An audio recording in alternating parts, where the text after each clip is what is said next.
Trump की आर्थिक नीतियों को लेकर तो पहले ही वो अमेरिका की राजनीति में घिरे हुए हैं। उनके फैसले के खिलाफ कोर्ट में कई केस चल रहे हैं।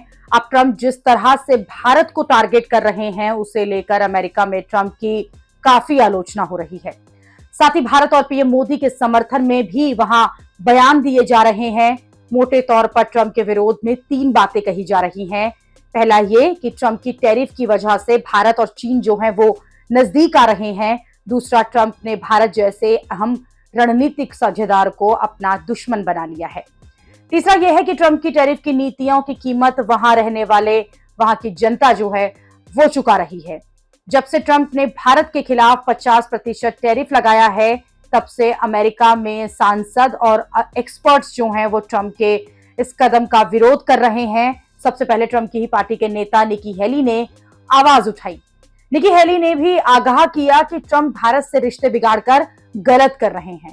ट्रंप चीन को छूट दे रहे हैं और भारत को टारगेट कर रहे हैं, जो कि सही नहीं है।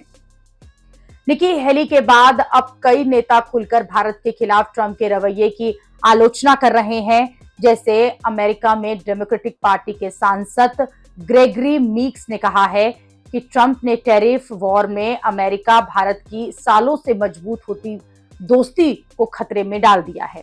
ट्रंप को लोकतांत्रिक मूल्यों के अनुरूप चिंताओं का समाधान परस्पर सम्मान के साथ करना चाहिए। इसी तरह अमेरिका के पूर्वी deputy secretary of state cut Campbell ने भी कहा है कि 21वीं सदी में अमेरिका के लिए भारत सबसे अहम साझेदार है और ट्रंप ने उस साझेदारी को ही खतरे में डाल दिया। कट कैम्पबेल ने कहा है कि भारत को ट्रंप के आगे झुकना नहीं चाहिए। कैम्पबेल ने कहा कि अगर आप भारत को कहेंगे कि वो रूस से अपने रिश्ते तोड़ दे, तो भारत इससे उलट करेगा। अमेरिका के पूर्व राष्ट्रपति सुरक्षा सलाहकार जॉन बोल्टन ने भी ट्रंप की नीतियों का विरोध किया है और कहा है कि ट्रंप की नीतियों से भारत अमेरिका से दूर होता जा रहा है। जॉन बोल्टन ने भारत पर 50% टैरिफ लगाने के फैसले को भारी भूल बताया। बोल्टन ने आशंका जाहिर की है कि रूस को कमजोर करने के लिए भारत पर ही लगाया गया ये एक्स्ट्रा टैरिफ कहीं उल्टा ही न पड़ जाए। इसके अलावा डोनाल्ड ट्रंप की पार्टी के सांसद सीनेटर लिंडसे ग्राहम ने यूक्रेन युद्ध रुकवाने में भारत की मदद मांगी है। उन्होंने कहा कि अगर भारत अपने प्रभाव का इस्तेमाल करके अमेरिका के राष्ट्रपति डोनाल्ड ट्रंप के यूक्रेन युद्ध समाप्त करने में मदद करे, जिससे कि दोनों देशों के बीच बढ़ते तनाव के बीच एक नई बातचीत शुरू हुई। लिंडसे ग्राहम वही सांसद हैं जिन्होंने ट्रंप के भारत पर टैरिफ लगाने के फैसले का समर्थन किया था, लेकिन अब लिंडसे जो हैं वो भारत से ट्रंप की मदद की बात करने लगे हैं। दरअसल अमेरिका की विदेश नीति को चलाने वाले लोग ये जानते हैं कि अमेरिका को भी भारत की बहुत जरूरत है। अमेरिका की कूटनीतिक को अगर हम देखेंगे तो इसकी वजह से जो कूटनीति है उसमें अहम स्थान भारत का रहता है।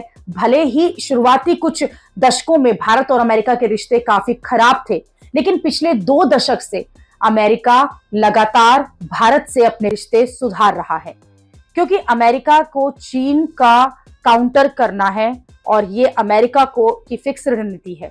अमेरिका में कोई भी सरकार आए, कोई भी राष्ट्रपति बने, सबने हमेशा भारत से संबंधों को सुधारने पर जोर दिया है। अपने पहले कार्यकाल में खुद ट्रंप ने भी ऐसा ही किया था, लेकिन अब ट्रंप के लिए यूक्रेन वॉर उनकी साख का एक सवाल बन गया है। वो उस युद्ध को रुकवाना चाहते हैं और यही वजह है कि भारत को भी टारगेट कर रहे हैं। लेकिन ट्रंप की इस नीति के चक्कर में भारत और चीन नजदीक आ रहे हैं। चीन इस मौके का फायदा उठा रहा है। यही वजह है कि अमेरिका में नेता और एक्सपर्ट ये चाहते हैं कि ट्रंप भारत से रिश्ते न बिगाड़े। भारत और अमेरिका के लिए जो मायने रखता है वो अमेरिका को समझना होगा।